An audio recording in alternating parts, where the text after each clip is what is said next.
In this section, we are going to discuss the limbic system and hypothalamus. So, first of all, let us have some brief idea about the overview of limbic system and hypothalamus. So, if we start with the coronal section of the cerebrum, this is corpus callosum, and this part is the cerebrum, cerebral hemisphere.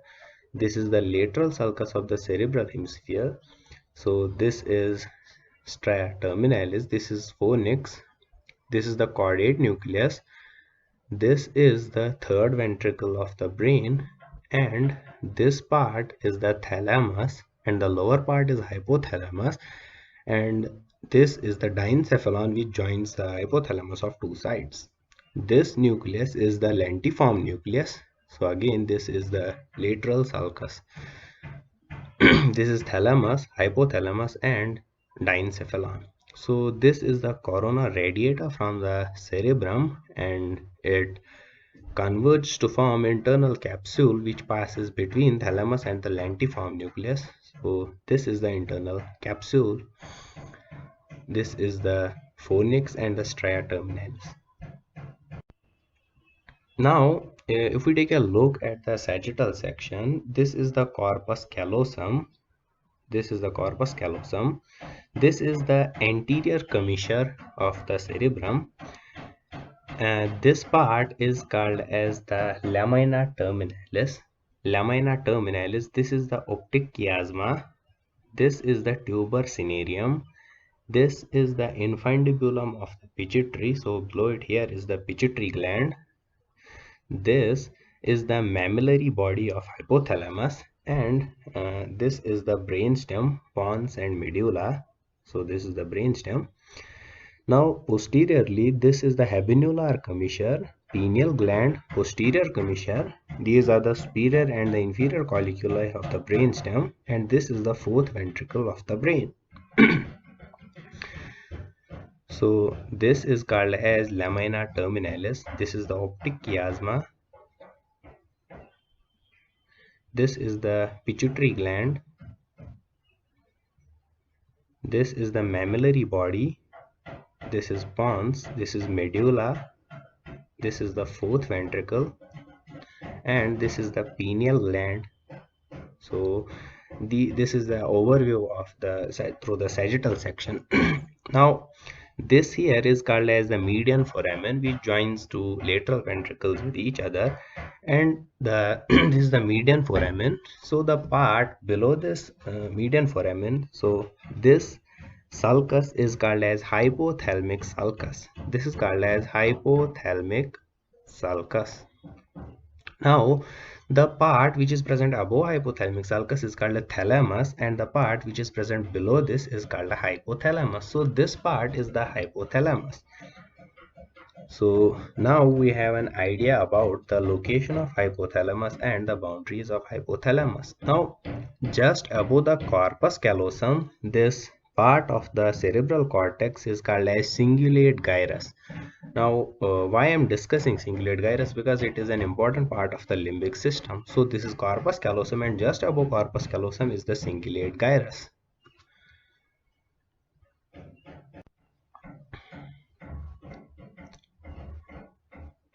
Now, let us discuss the limbic system and its various components, and then we'll discuss hypothalamus in detail, the nuclei of hypothalamus and the functions of hypothalamus. So let us start with the limbic system. So if we take a look at the limbic system, this system is closed like a ring around the brainstem. So it is derived from the word limbus, which means ring. Since this system resembles a ring around the brainstem, therefore it's called as limbic system. Now, if we take a look at the schematic representation of limbic system, so let us say this is the cingulate gyrus of the cortex. So this is the cingulate gyrus which is present just above the corpus callosum. This part here is called as the subcallosal gyrus. Subcallosal gyrus. And this part is called as the orbitofrontal cortex. Orbitofrontal cortex.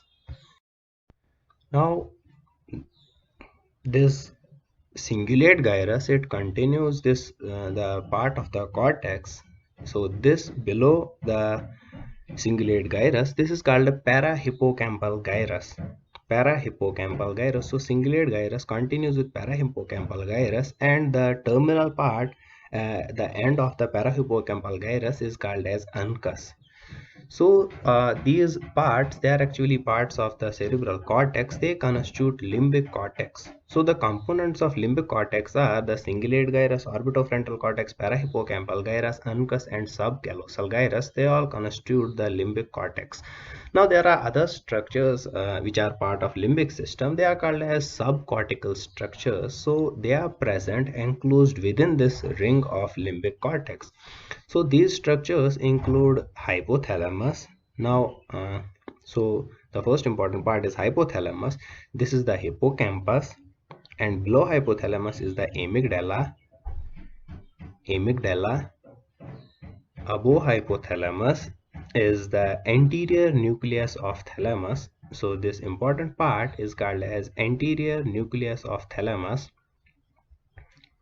Other constituents of this limbic system, they include, is a part of basal ganglia. Some portion of basal ganglia is also included in the limbic system. This part is called as the septum area,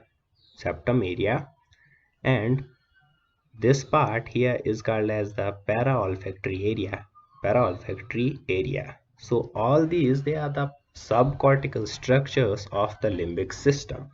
So limbic system has two components, limbic cortex and subcortical structures. Subcortical structures include hypothalamus, amygdala, hippocampus, some portion of basal ganglia, and anterior nucleus of thalamus, and septum area, paraolfactory area, etc. So these are various structures which are associated with the limbic system. Now the main function of the now these structures in the limbic system, they are interconnected to each other. So for example, hypothalamus can be connected to hippocampus, hippocampus can be connected to amygdala, hypothalamus can be connected to thalamus. So these connections of neurons are given special names in case of limbic system. For example, fornix, it connects hippocampus and hypothalamus, that's hippocampus and mammillary body of hypothalamus.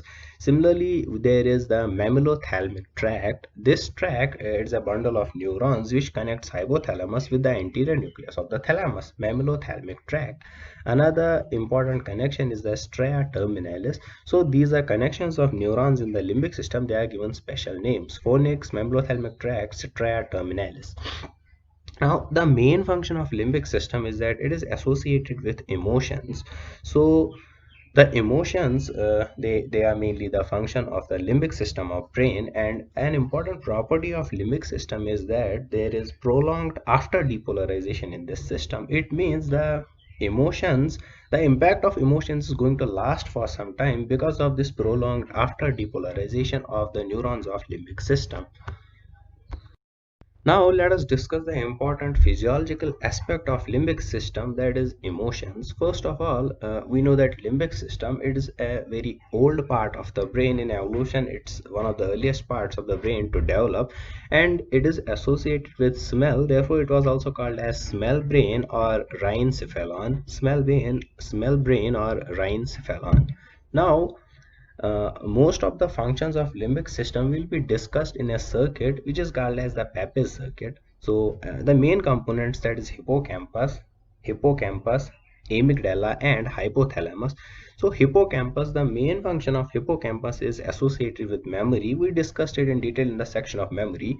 The main function of amygdala is to control emotions. So emotional brain, amygdala is the emotional brain, and the hypothalamus, it performs various other functions, and all these functions can be understood, or these functions are controlled by a circuit between these parts, which is called as the Pepys circuit.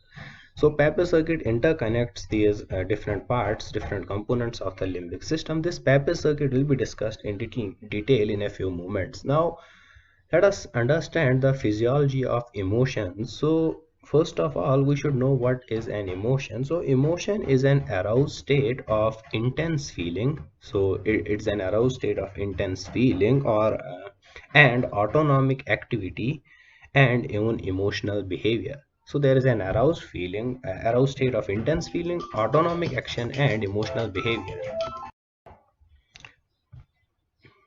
So let us try to understand the components of emotion. So there are two types of components of emotion. So the first component is called as the mental component. So there are mental components of emotions and there are physical components of emotions. Now physical components, they are also called as expressive components because the person usually expresses the response in one or other form. So we'll come to that later.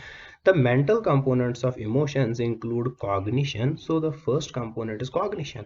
Cognition simply means perceiving the emotion. The person is going to perceive the emotion, that's called as cognition. Now second important mental component is called as affect. So affect means after perceiving the emotion, the person is going to develop an intense feeling according to the type of the emotion. Okay, the person can feel happy, the person can feel sad, the person can feel enthusiastic, etc., depending on the type of the emotion. So this is called as affect. And the third important mental component of emotion is called as the conation. So conation means after the person perceived the emotion and there's development of intense feeling, there will be will to perform some kind of action on the basis of the type of emotion. For example, if the person becomes too happy, he will start dancing or something else. That's called as conation, will to perform an action. Now, the physical components or the expressive components of emotion, they include the autonomic components and the somatic components. Okay, autonomic components, they can be a sympathetic component or a parasympathetic component. Now, if the emotion is a pleasant emotion, if the emotion provides happiness to the person, then there will be activation of the sympathetic autonomic response. That means the heart rate is going to increase, respiratory rate is going to increase, person is going to feel happy. On the other hand, if it will be emotion associated with grief or unhappiness, then there will be activation of parasympathetic system. So the person is going to feel sad, decreased heart rate, decreased respiratory rate, etc. Somatic component of physical or expressive emotion means it is associated with mainly the motor movements. That means there will be movement of muscles, so there will be movement of the person. The person is either going to run away from the source of emotion, or a person is going to go towards the emotion. It depends on the type of the emotion. So these are the various components of emotions: mental components and physical components or expressive components.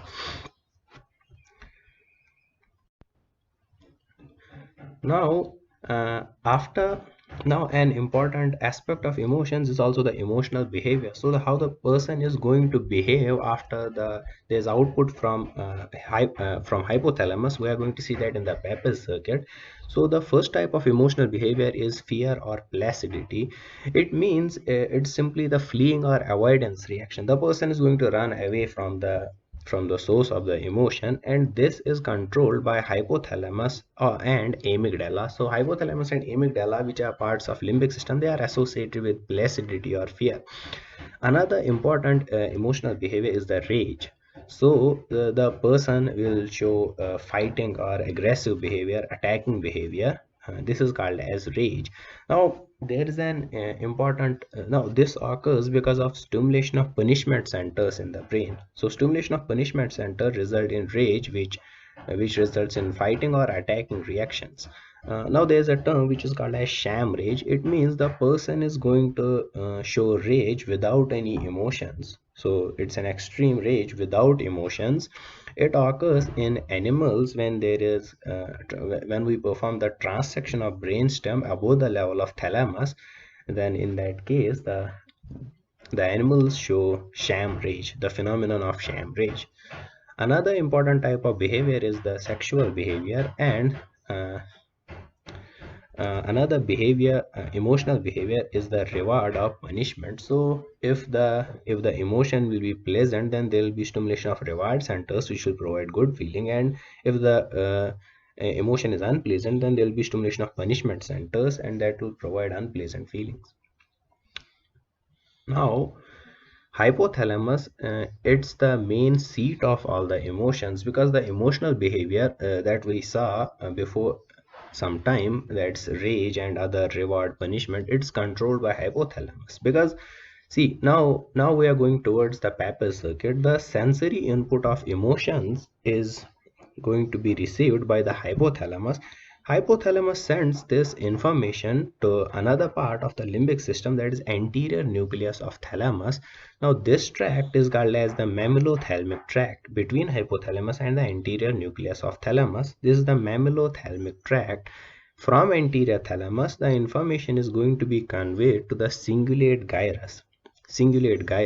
Now cingulate gyrus also receives input from the from various association areas of the brain, and even from the orbitofrontal cortex, association areas or orbitofrontal cortex input, and it sends the signals to hippocampus, which is another part of the limbic system. So the input goes to the hippocampus. Now from the hippocampus, the output is received by the hypothalamus. And this hypothalamus sends signals to the brainstem and spinal cord, and these signals will be responsible for generating a particular type of emotional behavior. So different types of emotional behaviors will be seen depending on the type of the emotion, according to the type of emotion. So as we can see, the main sensory input of emotions goes to the hypothalamus, and the output for the emotional behavior, it also comes from the hypothalamus. So hypothalamus is the main seat of the emotions. This circuit is called as the Papez circuit, which is very important for emotions and emotional behavior.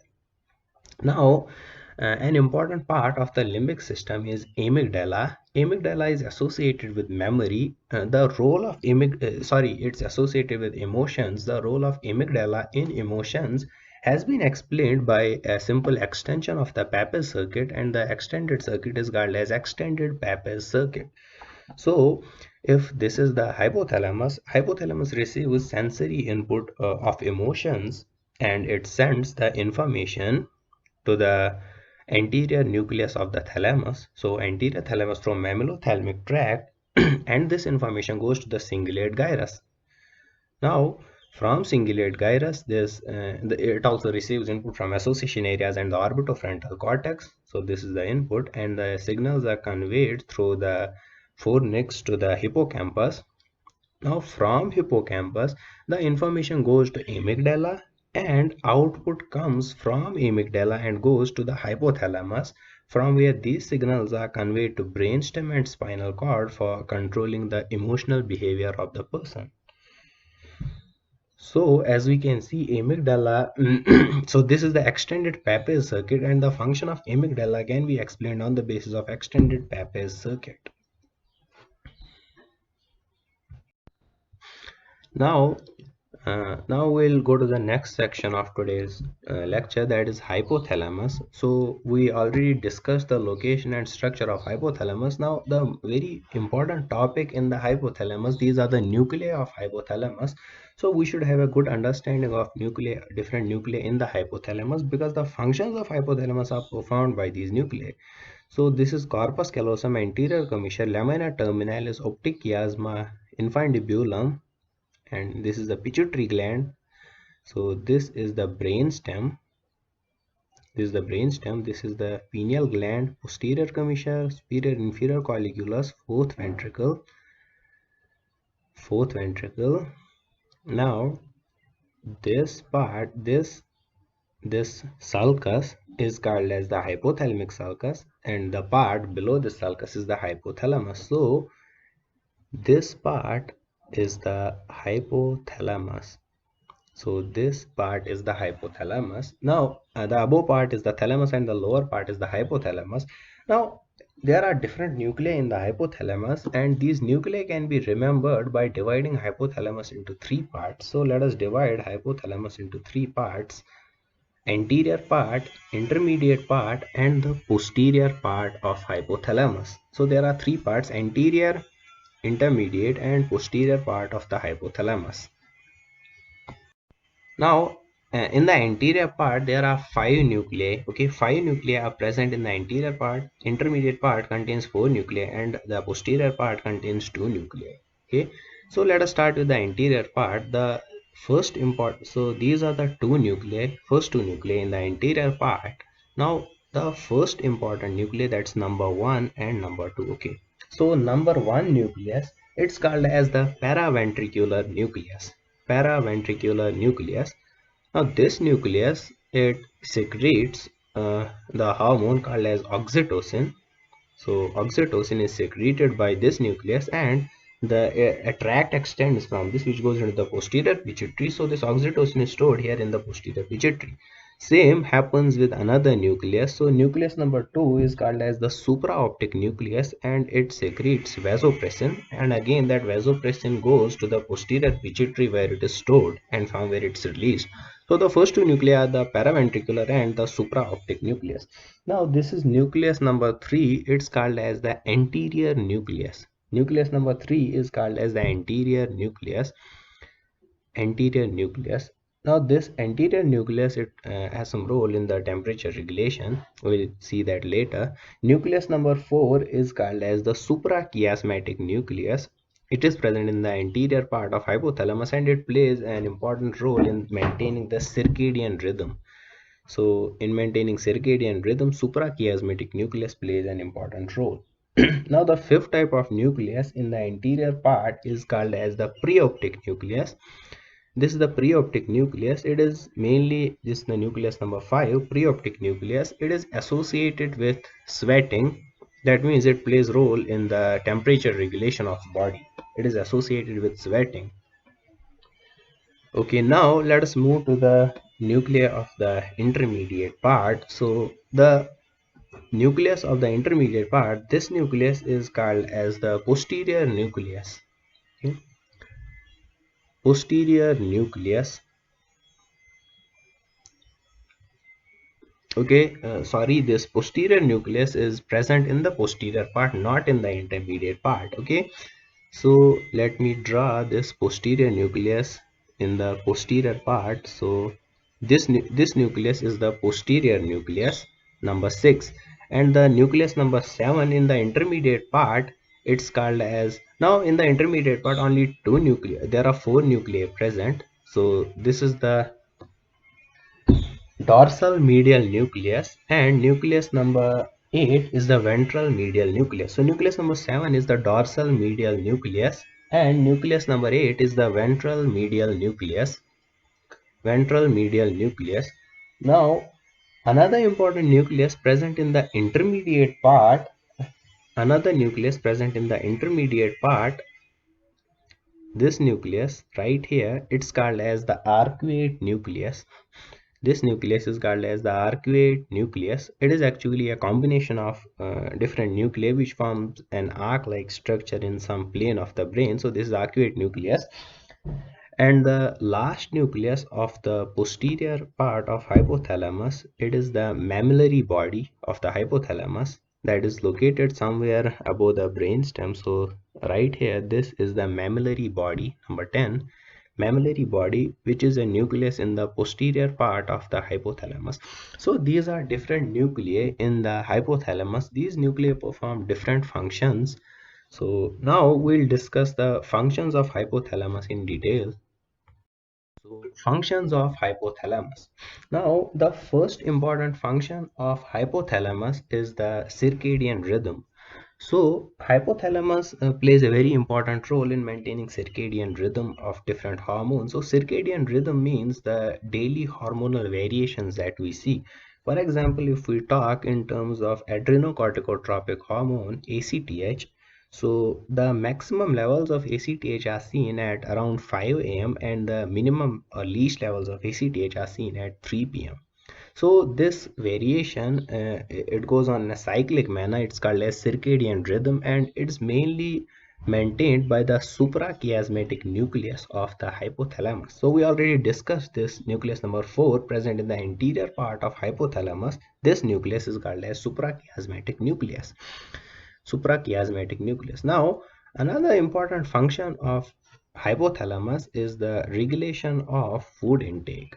So in the hypothalamus, the lateral hypothalamus or the lateral hypothalamic nucleus, it is the feeding center of the brain. Okay, the stimulation of lateral hypothalamus provides a feeling of hunger, and the ventromedial nucleus of hypothalamus is the satiety center of the brain. So it provides a feeling of satiety. Now, these nuclei are actually stimulated by neurotransmitters which are released by another nucleus called as arcuate nucleus, which is present in the intermediate part of hypothalamus. So arcuate nucleus, it releases neurotransmitters called as alpha melanocyte stimulating hormone and cocaine amphetamine, another called as cocaine amphetamine regulated transcript.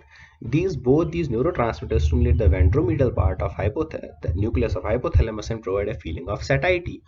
Arcuate nucleus also releases neuropeptide Y and another substance which is called as AGPR. Now both these neurotransmitters, they cause stimulation of lateral hypothalamus, which provides a feeling of hunger. So both hunger and satiety are controlled by lateral hypothalamic nucleus and ventromedial nucleus respectively. Now, third important function of hypothalamus is the regulation of body temperature. See, let us say a person is in a hot environment, so the body temperature will tend to increase. So the hypothalamus, it helps in regulating body temperature by causing loss of heat. So the anterior nucleus of hypothalamus is stimulated in the hot environment and it is responsible for causing sweating. So sweating will lose excess of heat. Vasodilation, it will help to lose excess of heat and it will stimulate the thirst centers. So all these events, they tend to decrease the body temperature. So this happens in a hot environment. Now if there is a lesion in the anterior nucleus of hypothalamus, so lesion in anterior nucleus of hypothalamus, so these mechanisms will not occur. As a result, body temperature will tend to rise. This is called as hyperthermia. So sweating will not occur, vasodilation will not occur, thirst centers will not be stimulated. This is called as hyperthermia. Now if the person is in a cold environment, there will be stimulation of the posterior nucleus of hypothalamus. And in the cold environment, the stimulation of posterior nucleus of hypothalamus causes shivering, so to generate heat in order to raise the body temperature, vasoconstriction, and there will be increased urine frequency. So all these changes occur in order to increase the body temperature. So if there occurs lesion in the posterior nucleus of hypothalamus, that tends to decrease the body temperature, resulting in hypothermia.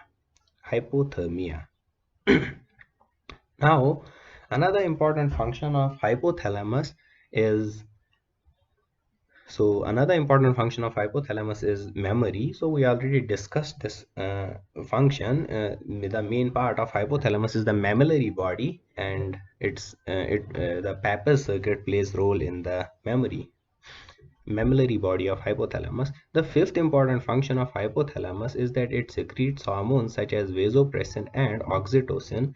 We already saw vasopressin, oxytocin is secreted by the paraventricular nucleus of hypothalamus.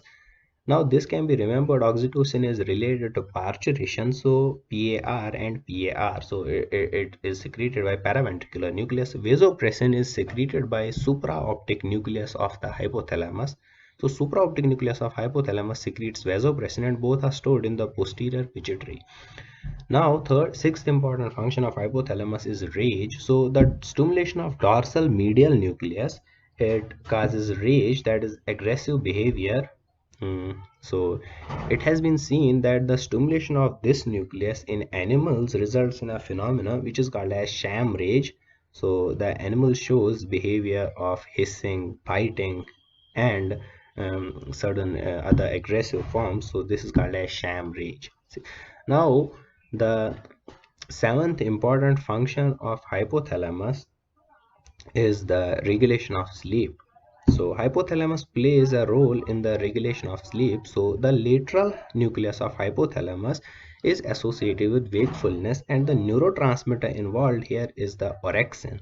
Okay, orexin is associated with sleep. Now if there is a mutation of orexin receptors, that results in a sleep disorder called as narcolepsy. Okay, the person is going to sleep all the time, there will be no wakefulness. And another nucleus of hypothalamus called as preoptic nucleus, it is the sleep center of the brain. Stimulation of this nucleus is going to cause sleep.